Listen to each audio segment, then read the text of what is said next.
Hello and welcome back to the Cozy Club. I'm Cozy Gamer, and today we're going to take a deep dive and look at the top 10 spells in Disney Sorcerer's Arena.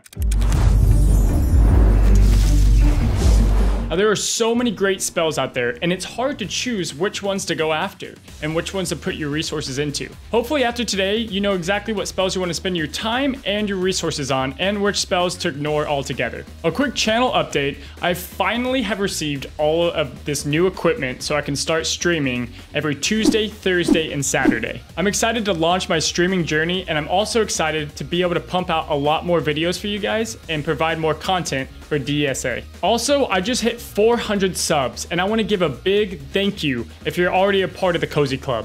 If you're not a part of the Cozy Club, make sure you subscribe below and join weekly and even more content coming to you soon. All right, we're going to start out like we always do with honorable mentions.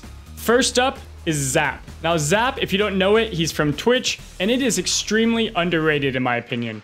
The only problem with Zap is it's a little RNG dependent because it's going to hit anywhere from, I believe, like 5 to 15 times. So you don't know exactly what you're going to get. However, it's not a bad spell at all, and it's very good to equip on Conquest or just use if you have it unlocked early. For the other honorable mention, I want to mention Trigger's Tower. Now, this is an amazing spell because we all start out with it, and I believe we all get an upgrade for it as well. When you upgrade it all the way up, it's really good in a continuous damage team. Also, if you have the bucket of soldiers, the soldiers assist the tower each time it goes. So if you finish off an enemy, you get to keep on using those buckets of soldiers. Overall, it's a solid spell. All right, enough of those honorable mentions. It's time to look at the top 10 spells, and here we go. Number 10, Mortal Potion. Now, this spell removes all the buffs on the field. And if that's not good enough, it's also going to replace all of those buffs with the opposite harmful effect. So for a quick example, if you have offense up on one of your characters, you can use Mortal Potion, and then it's going to change that to offense down. In addition to working well with continuous damage teams, this spell also can inflict helpful immunity on all the enemies. So if the enemy team wanted to gain buffs, they're not going to be able to once you put Mortal Potion down. Also, Mortal Potion is really good for countering Wand or Blue Fairy Magic. Now, after they use Blue Fairy Magic, they're gonna have all these buffs, right? But Mortal Potion, of course, will get rid of those buffs and also put the opposite debuff. It's a great counter when paired with one other spell we're gonna go through today, so hold on and you'll see what that is. All right, number 9, Duke Caboom. Now, who doesn't love this Canadian Evel Knievel? This guy you get very early in the game. If you watch Toy Story 4, you gotta love his character. And he's a great spell and solid for early, mid, and late game use. He's great for inflicting vulnerable on the enemies, which is gonna only guarantee crits, so it goes well with an Incredibles team or other teams that rely on crits. It also does damage to the adjacent enemies, so it has a little bit of an AoE with it, which works great as well. The only con to this thing is, my gosh, the animation is so long for this spell. I hate when I'm playing against a bot and I see Duke Caboom. I can go make a cup of coffee, come back, and by that time, the spell's been used. When you upgrade Duke Caboom, it's only going to help the vulnerability chance go up, so that helps, but it's also good outside the box. Next up is Peanut Pummel, or Dumbo, and Dumbo is a great AoE spell. It can put blind on all of the enemies, and on top of that, if you upgrade it to level 4, it can reduce the speed meter on the target enemy. I don't recommend taking this to level 4 because there's other spells you want to concentrate on first, but nonetheless, if you happen to have it to level 4, or you have the spell in general, it's a great spell, especially for mid-game. Number 7, the Claw. Now, who doesn't love these little tiny green aliens?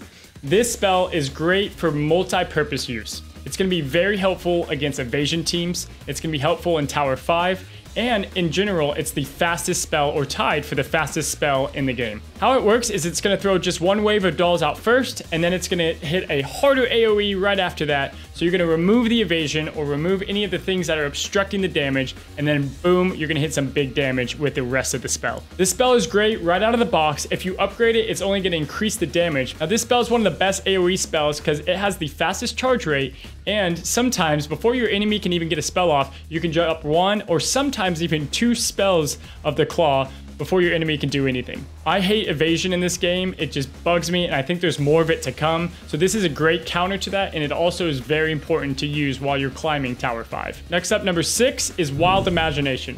Now, who doesn't love Key and Peele from their show on Comedy Central? Keep in mind, you're going to want to bring this spell to level 2 because before that, it's not the best spell in the world, but once you get that continuous damage and healing block on, this spell is insanely great, and when paired with Mortal Potion, it's one of the best counters to Wand currently in the game. This spell is really good with being with continuous damage teams and being with characters like Hades and Scar. Also, it's just a great damage spell overall, and it quickly changes the tide of battle. And if we didn't have enough Toy Story event spells, number 5 on this list is going to be Bucket of Soldiers. Now, I'm sure if you started with the global players, you have this horrible, nasty hate for Bucket of Soldiers. Luckily, they nerfed it a little bit, but this thing is still a beast. And in fact, if we were talking about mid-game, this is probably the best spell in the game. It hits damage way past what you're able to do in the mid-game, and overall, it helps assist every single time that you do a basic attack. Now, this does fall off a little bit in the end game, however, because there's not a lot of basic attacks going out there. If you do happen to get hit by Splash Mountain, you might do some basic attacks, but overall, this is more of a mid-game spell, but it has uses on all of the modes, and in fact, I'm still using it. It's great out of the box. You're going to want to give it 1 upgrade or 2 because it adds more soldiers and damage. So each upgrade, you really get the bang for your buck for this. In fact, I recommend pouring your upgrades into this, especially if you're in that early to mid game, as it's really going to help you in Tower. It's going to help you in Conquest, Live PvP. It's a great spell overall. Now, enough of those Toy Story spells. We're on to spell number 4, and that's going to be the Golden Hammer. Now, I think there's going to be more complaints about the Golden Hammer once more people unlock it, because man, this thing at times feels OP. The best part about it is as soon as you unlock it, it's incredibly useful. You're going to be able to unlock it once you've got past the grueling Tower 3, but you can catch the Tower 3 guide in this video here. What the Golden Hammer does is if you have a character dead, it's going to go ahead and revive that character. So that alone is an amazing mechanic. Now, if none of your characters are dead, you're able to put undefeatable on your lowest health character. And why this is so amazing is usually your lowest health character is either your tank or one of your best damage dealers, and being able to protect them is incredibly useful. Now listen and pay attention to this next part. Here's a pro tip for you. Now, if you use all the abilities on your characters before undefeatable is dispelled or used, you're going to be able to use those abilities again. So let's take an example. If you have Dash and you use his first ability, and then you use the Dash and you do all that massive damage, and then the team comes back and kills Dash, you're going to be able to then have Dash do all of those abilities again like nothing happened. All right, number 3, we're on Foul Play. Foul Play is from the Aladdin event, and that will be coming around back again, I'm sure, soon. So you're going to want to make sure you grab it because this is one of the best spells in the game. Now, this spell is probably one of the most strategic spells, and you're really going to have to pay attention when you use it. I know if you have it on auto, it can use this spell sometimes and completely waste it. What this spell does is it essentially takes all the buffs, gets rid of it on the enemy, and it gives those buffs back to you, which is just absolutely fun and incredible. Now, it's a bit random, so you don't get to choose. Let's say you take taunt, you don't get to choose who that taunt goes to on your side. However, it's super strategic and super helpful when used at the right time. All right, for the top 2 spells, it's really a big gap after these 2. In my opinion, number 1 and number 2, and then there's kind of the rest of them. Foul Play is really good, but number 2 and 1 are great spells.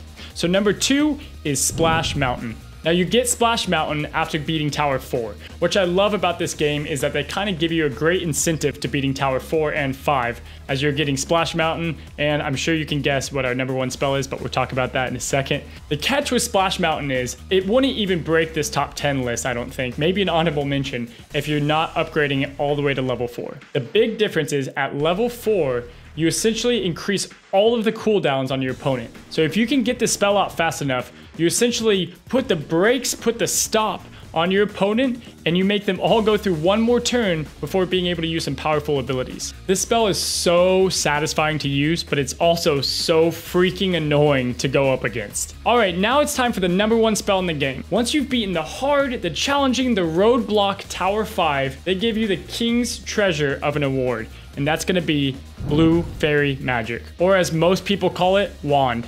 Now, Wand is by far the best spell in the game, and in fact, it has in-game players pulling their hair out sometimes because of how amazingly OP it is. First, we always talk about it, speed is king in this game, and this gives you a great speed turn meter boost as well as it turns all of the debuffs currently on your characters to buffs. So all that slow you've put out with Aladdin or Frozone or all those defense downs or offense downs is going to turn to the opposite, and then the whole match is flipped and your opponent has the advantage. I want you to think opposite of Mortal Potion. Once you've beaten Tower 5, there should be nothing else you do but go hard after Wand. Wand is the big thing that separates kind of in-game players to in-game winning #1 in live PvP and winning #1 in Sorcerer's Tournament. There you go. There are the top 10 spells that you have in Disney Sorcerer's Arena and that I recommend going for. Your Tower Shard Exchange ends up going really fast, so what I recommend is go after those spell packs up until you've beaten Tower 3, then spend some on the Golden Hammer. Once you've beaten Tower 4, unlock Splash Mountain, and finally, once you've beaten Tower 5, get that wand and put all of that currency to maxing out wand. Keep in mind when you beat these towers that there's going to be packs available to upgrade these if you do want to spend a little money. There's packs available to upgrade these spells and make them better. Again, I'm looking forward to seeing you on my stream. We're going to do Tuesday, Thursdays, and Saturday mornings. I can't wait to hang out with you guys. It's going to be a chill environment where we're going to hang out, play Disney Sorcerer's Arena, and have a good time. One quick shout out to Ludgate. As always, thank you for the additional advice and information to making this guide possible. And be sure to like, subscribe, and hit the bell notification below. And I look forward to seeing you guys next time right here on the Cozy Club.